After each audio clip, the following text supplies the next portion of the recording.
자, 오늘 마가복음 강해를 끝내려고 하다가 계획을 바꿔서 다음 주까지 하도록 하겠습니다. 자, 마가복음 13장 24절부터 27절까지의 말씀입니다. 마가복음은 13장까지 해서 끝을 내게 됩니다. 원래 16장까지 있는데 14장에서 16장은 올해 고난주간 때 이미 다 강해를 했어요. 그래서 13장으로서 이제 마가복음 강해를 끝을 내게 되는데 다음 주 목요일 날 마감을 하겠습니다. 자, 24절에서 27절 한 목소리로 봉독합니다. 그때에 그 환난 후 해가 어두워지며 달이 빛을 내지 아니하며 별들이 하늘에서 떨어지며 하늘에 있는 권능들이 흔들리리라.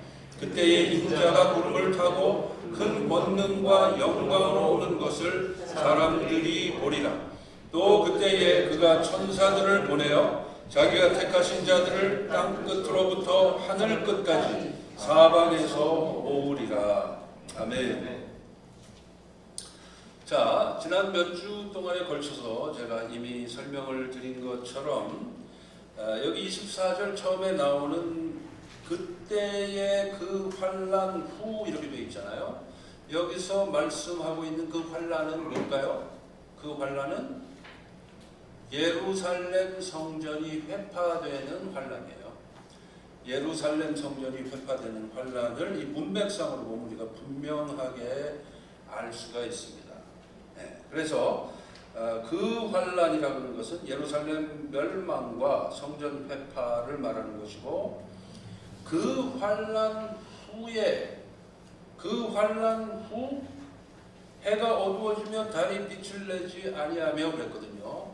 근데 그 환난 후는 그 환난은 예루살렘 성전의 회파고, 해가 어두워지며 달이 빛을 내지 아니하며 별들이 하늘에서 떨어지며 하늘에 있는 권능들이 흔들리리라 하고 사이에는 시간의 갭이 있어요. 시간의 갭이 있어요. 이 지금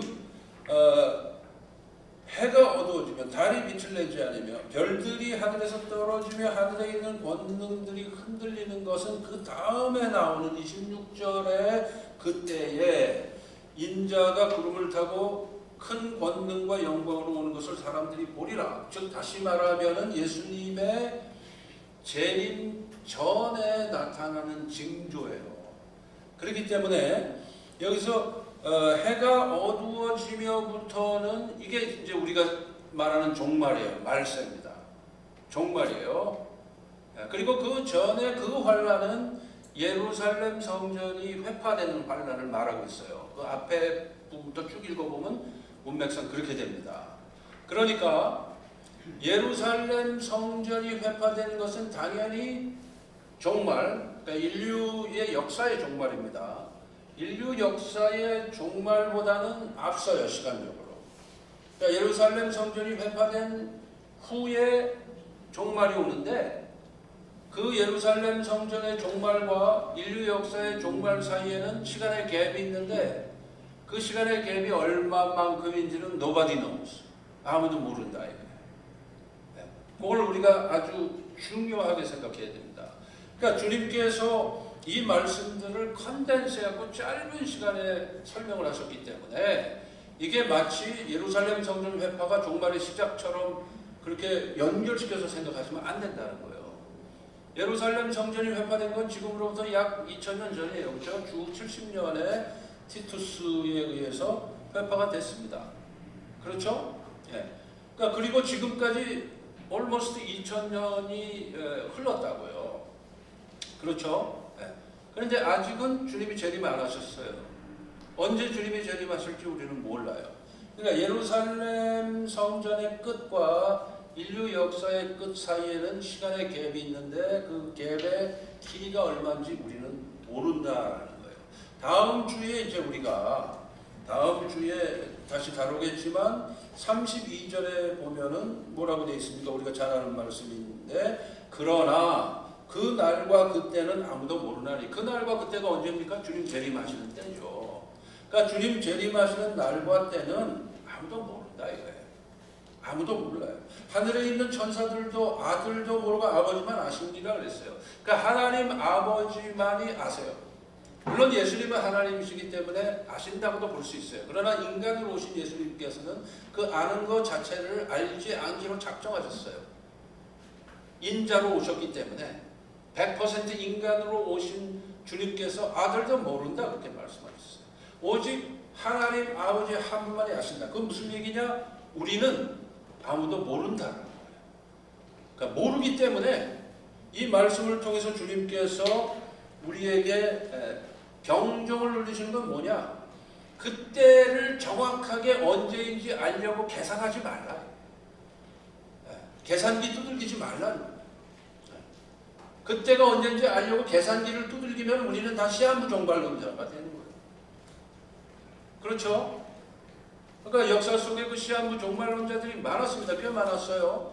지난주에도 제가 예를 들어서 설명을 드린 것처럼 19세기 중엽에 1843년에 윌리엄 밀러가 계산을 했거든요. 그때는 뭐 계산기도 없던 시절이지만 이제 종이에다가 써서 계산을 했겠죠. 계산을 해서 1843년 5월 5일 날 주님이 재림하신다 이거예요. 그렇게 발표를 했어요. 미국에서. 그래가지고 수많은 사람들, 적어도 수천 명의 사람들이 그 윌리엄 밀러가 지정하는 장소에 모여가지고 흰 옷을 다 입고 하늘을 다 쳐다보면서 재림하실 주님을 기다렸다 이 말이죠. 네? 그러니까 어떻게 됐다고 그랬습니까? 주님이 재림하셨습니까? 안 하셨잖아요. 주님이 재림 안 하셨잖아요.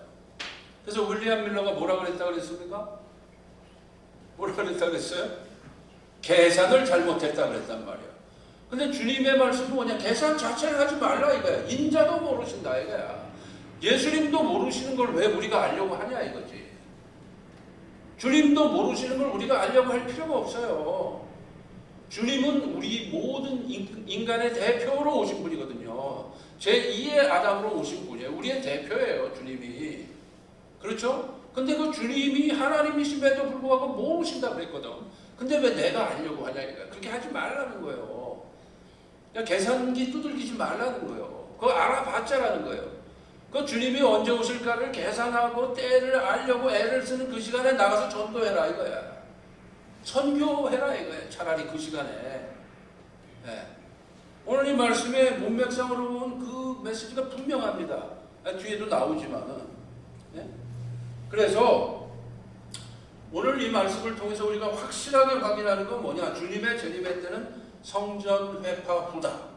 그 사실과 또 하나는 성전 회파 때하고 주님의 재림 때 사이에 그 기간이 얼마가 되는지 아무도 모른다. 예, 아무도 모른다라는 거예요. 그러나 단 징조가 하나 있을 것이다. 징조가 있을 것이다. 주님이 재림하시기 전에 징조가 나타난다. 그 징조가 뭡니까? 뭐예요? 해가 어두워지고 달이 빛을 내지 아니고 별들이 하늘에서 떨어지며 하늘에 있는 권능들이 흔들리리라. 이게 징조예요. 이게 징조인데 이 징조는요 무엇을 지금 암시하고 있냐면 이 징조는 우주적인 징조이기 때문에 전 우주적인 징조잖아요. 해와 달과 별 전 우주적 징조이기 때문에 모든 사람이 다 아는 징조다 그 말이에요. 이게 중요한 겁니다. 이게 중요한 거예요. 그러니까 주님께서 재림하실 때는 징조를 보여주는데 그 징조를 딱 보면 이제 모든 사람이 다 아는 거예요. 아 이제 진짜 주님이 재림하시는구나. 안다 이거예요. 그러니까 주님이 비밀스럽게 재림하시는 게 아니다 이거예요. 모든 사람이 다 아는 가운데서 주님은 재림하실 것이다 라는 게 오늘 이 말씀 속에 분명하게 기록되어 있어요. 그러니까 여러분이 혼동하실 필요가 없어요. 시한부 종말론자들의 미혹에 넘어갈 필요가 없다 이 말이에요. 그런데 뭐라 그랬어요? 지난주 말씀에 그 말세 때가 되어 가면은 이제 환란 같은 게 생기는데 그때 뭐라 그랬습니까? 이제 길게 봤을 때 뭐라 그랬어요? 거짓 선지자들과 거짓 메시아들이 난무한다는 거예요. 거기에 휘둘리지 말라 이거. 그래서 주님께서 분명하게 가르쳐 주셨어요. 인자도 모른다. 인자도 모른다. 그러나 단 징조를 보여주실 것이다. 근데 그 징조는 뭐냐? Everybody knows that signs. 모든 사람이 그 징조를 다 아는 징조다 이거예요. 몇몇 사람만 특별 계시를 받아서 아는 징조가 아니다 이거예요. 그러니까 윌리엄 밀러가 그때 계산 잘못했다 그랬죠.